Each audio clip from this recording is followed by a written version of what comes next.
होगा एक बार फिर से हार्दिक अभिवादन। हम देख रहे हैं चैप्टर वाइज प्रैक्टिस सेट में अभी हम लोग भारतीय और पाश्चात्य काव्य शास्त्र का अध्ययन कर रहे हैं। इस कक्षा में ये हमारी भारतीय काव्य शास्त्र पर ये मेरी दूसरी कक्षा है। आप लोगों को कैसा लग रहा है ज़रूर बताइएगा। जो भी विद्यार्थी TGT, PGT, LT grade, UGC net या असिस्टेंट प्रोफेसर की प्रिपरेशन कर रहे हैं उनके लिए ये कक्षाएं बहुत ही महत्वपूर्ण हैं, बहुत ही ज़्यादा महत्वपूर्ण हैं। तो चलिए बिना देर किए शुरू करते हैं। पर उससे पहले आप सभी से रिक्वेस्ट है, यदि पहली बार चैनल पर आए हैं, अभी तक चैनल को सब्सक्राइब नहीं किया तो जरूर सब्सक्राइब कर लें। कोई प्रश्न हो या कोई सुझाव हो तो कमेंट सेक्शन में जरूर दें। तो चलिए बिना देर किए देखते हैं। बिंब का काम है ए काव्य में सौंदर्य लाना, बी काव्य को सजीव बनाना, सी काव्य को छंद मुक्त करना और डी उपर्युक्त सभी। दिल्ली केंद्रीय विद्यालय पीजीटी परीक्षा 2015 में पूछा गया। इसका उत्तर होगा बी, अर्थात काव्य को सजीव बनाना। आधुनिक युग में पाठक और आलोचक कविता की सजीवता को अधिक मान्यता देते हैं। मोटे तौर पर कहा जा सकता है कि आधुनिक कवि का दृष्टिकोण सौंदर्यवादी की अपेक्षा जीवनवादी अधिक है। यही कारण है कि कविता में बिंब का महत्व बढ़ गया है। ऐसा माना जाता है कि बिंब संवेदना से जुड़े होते हैं। उनकी सबसे बड़ी विशेषता इंद्रियता होती है। यही वजह है कि सुंदरता से अधिक सजीवता बिंब का प्रधान गुण है। अलंकार में सजीवता हो सकती है, लेकिन उसके प्रयोग का प्रधान उद्देश्य कविता में सौंदर्य लाना होता है। ठीक उसी प्रकार बिंब में सौंदर्य हो सकता है, लेकिन उसका काम कविता को सजीव बनाना है। बिंब कई प्रकार के होते हैं, जैसे दृश्य, श्रव्य, घ्राण, स्पर्श, स्वाद आदि। ये ज्ञानेंद्रियां भी इन्हें कहते हैं। अगला प्रश्न, निम्न में से साधारणीकरण का सिद्धांत किस आचार्य का है? ए डॉक्टर नागेंद्र, बी आचार्य रामचंद्र शुक्ल, सी भट्ट लोल्लट और डी भट्ट नायक। डीएसएसबी पीजीटी परीक्षा 2021 में पूछा गया। इसका उत्तर होगा डी, अर्थात भट्ट नायक का। साधारणीकरण का सर्वप्रथम प्रयोग भट्ट नायक ने किया, जो भरत मुनि के रस सूत्र की व्याख्या के संदर्भ में आया है। इन्होंने इसे सिद्धांत रूप में स्थापित किया है। भट्ट नायक के अनुसार साधारणीकरण विभावादि का होता है। अभिनव गुप्त के अनुसार साधारणीकरण विभावादि के स्थायी भाव का होता है। केशव प्रसाद मिश्र ने इसे भूमिका से जोड़ा, इसे योग की मधुमती भूमिका से जोड़ा है। रामचंद्र शुक्ल के अनुसार आलंबन या आलंबनत्व धर्म का साधारणीकरण होता है। गुलाब राय के अनुसार नाटकीय प्रपंच, नाटककार, प्रेक्षक सभी का साधारणीकरण होता है। डॉक्टर नागेंद्र के अनुसार कवि की अनुभूति का साधारणीकरण होता है। और नंदुलारे वाजपेयी के अनुसार कवि कल्पित समस्त व्यापार का साधारणीकरण होता है, केवल किसी पात्र विशेष का नहीं। 37वां प्रश्न, साधारणीकरण की सही व्याख्या है। ए, जब कोई भी पाठक किसी साधारण काव्य या साधारण नाटक का रसास्वादन करे तब यह क्रिया साधारणीकरण कहलाती है? बिल्कुल नहीं। जब कोई पाठक किसी कृति को पढ़ते समय स्वयं को साधारण ही समझे तो यह क्रिया साधारणीकरण कहलाती है? बिल्कुल नहीं। जब कोई पाठक या श्रोता किसी असाधारण व्यक्ति की तुलना या मूल्यांकन साधारण व्यक्ति को लेकर करता है तब उसे साधारणीकरण कहते हैं। यह साधारणीकरण वह व्यापार है जिसके द्वारा काव्य सृष्टि में कवि निर्मित पात्र व्यक्ति विशेष न बनकर सामान्य ही बन जाते हैं। दिल्ली केंद्रीय विद्यालय पीजीटी 2015 में पूछा गया है, तो इसका उत्तर यही होगा डी, सही। साधारणीकरण वह व्यापार है जिसके द्वारा काव्य सृष्टि में कवि निर्मित पात्र व्यक्ति विशेष न बनकर सामान्य बन जाते हैं। किसी काव्य का श्रोता या पाठक जिन विषयों को मन में लाकर रति, करुणा, क्रोध, उत्साह इत्यादि भावों तथा सौंदर्य, रहस्य, गांभीर्य आदि भावनाओं का अनुभव करता है, वे अकेले उसी के हृदय में संबंध रखने वाले नहीं होते हैं।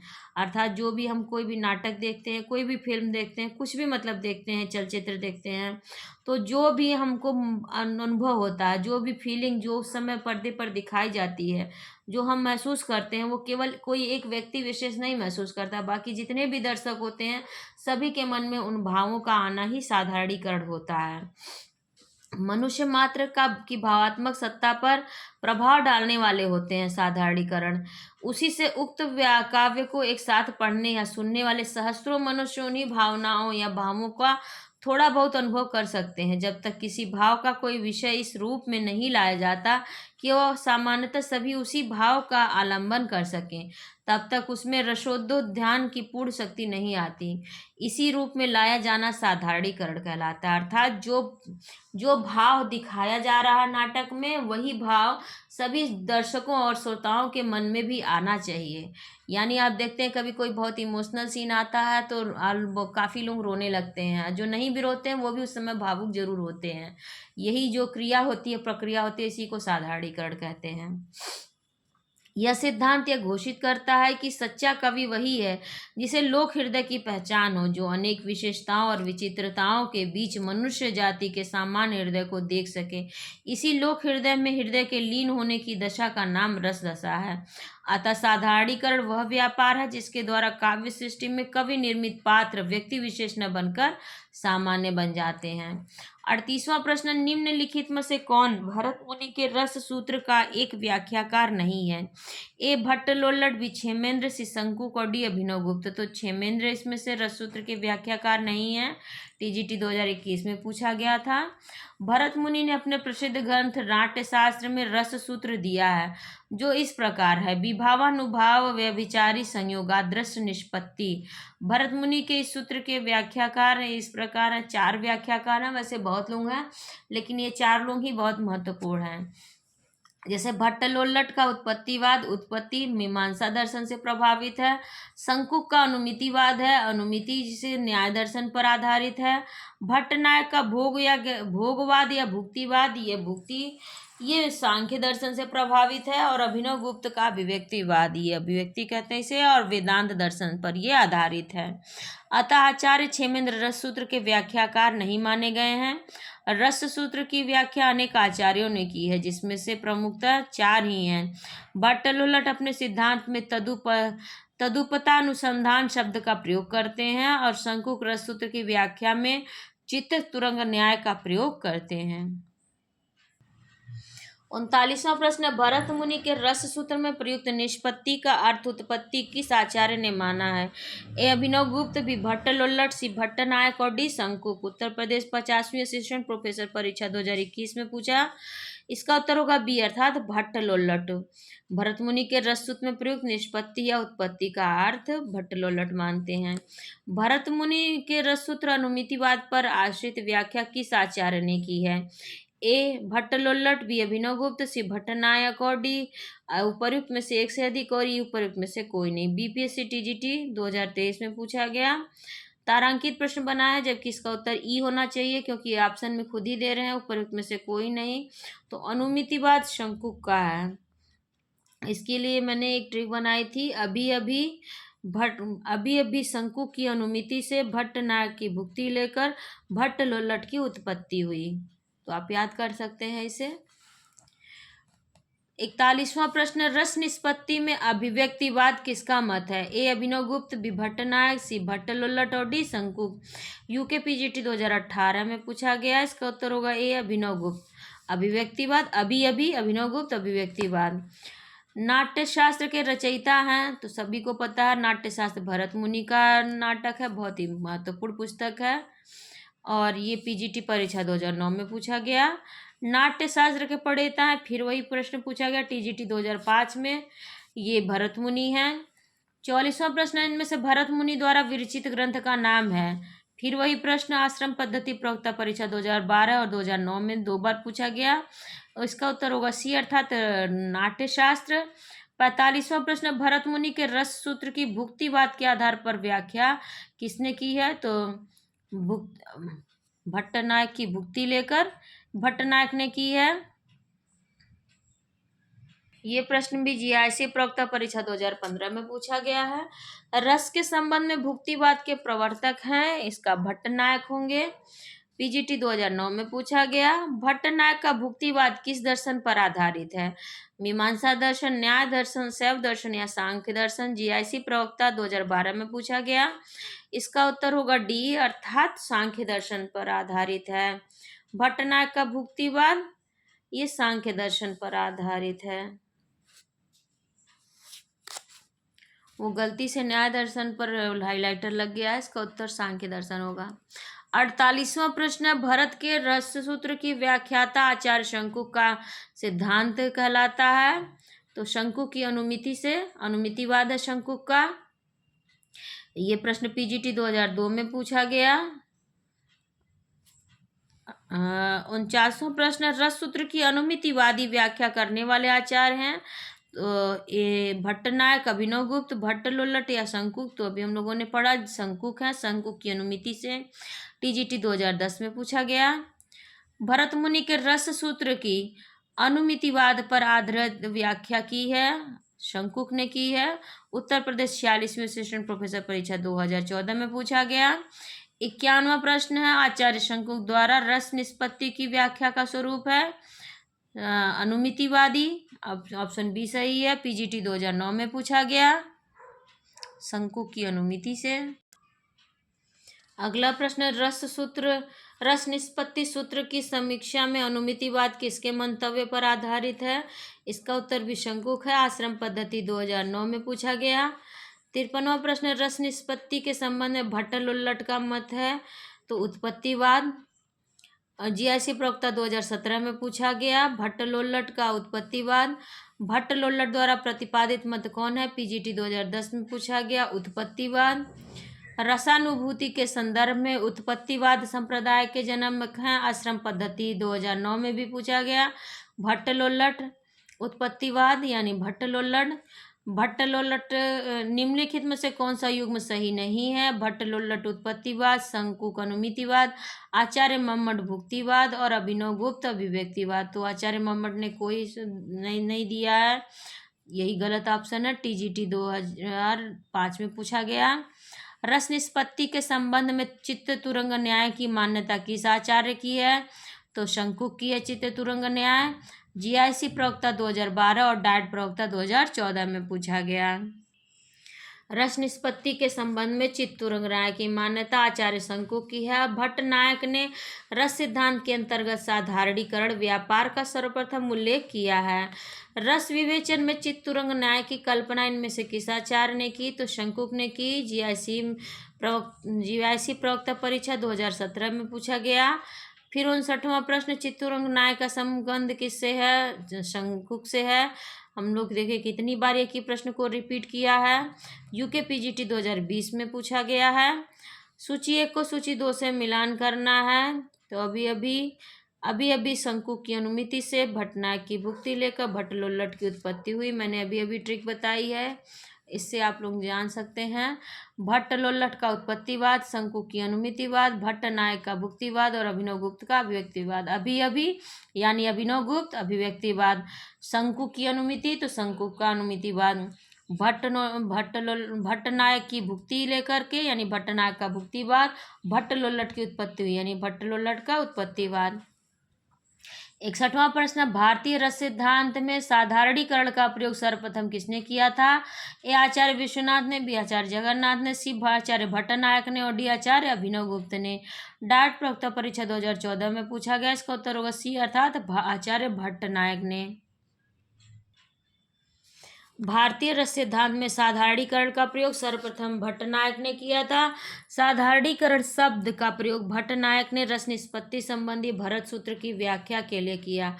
उनके अनुसार काव्य और नाटक में अभिधा से भिन्न दूसरी भावकत्व शक्ति अपने व्यापार से विभावादि को साधारणीकृत रूप में प्रस्तुत कर स्थायी भाव को भाव्यमान बनाती है। ध्वनिवादियों ने लक्षणा और व्यंजना को स्वीकार करते हुए साधारणीकरण में भावकत्व शक्ति का निषेध किया है।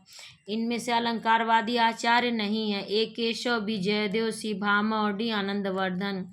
उत्तर प्रदेश 47वीं असिस्टेंट प्रोफेसर परीक्षा 2019 में पूछा गया। इसका उत्तर होगा डी अर्थात आनंदवर्धन। केशवदास भामा जयदेव अलंकारवादी आचार्य हैं, जबकि आनंदवर्धन ध्वनिवादी आचार्य हैं।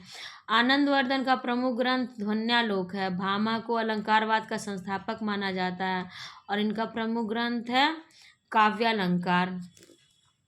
63वां प्रश्न, किस आचार्य ने दृष्ट प्रीति और अदृष्ट कीर्ति को काव्य प्रयोजन माना है? ए कुंतक, बी दंडी, सी वामन और D Rudrata. Uttar Pradesh 50वीं assistant professor परीक्षा 2021 में पूछा गया। इसका उत्तर होगा सी अर्थात वामन ने।